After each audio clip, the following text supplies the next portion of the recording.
kan nok ka chan chu sum le pai din mun nei kan thasi lawa chu an jan a puiting chu I chok mai la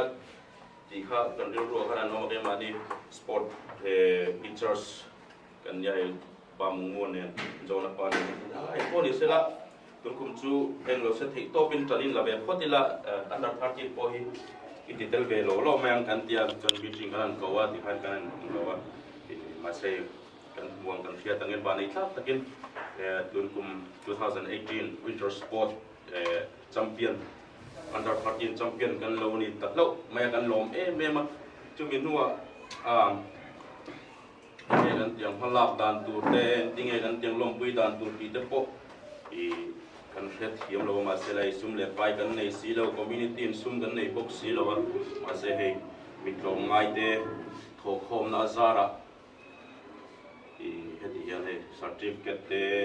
chuanin I medal te he kan ho tu pa kan president pa malak na zara ti hianin he kan ti puikin he kan lo me ma chuan mi puin kan sport chung zonga te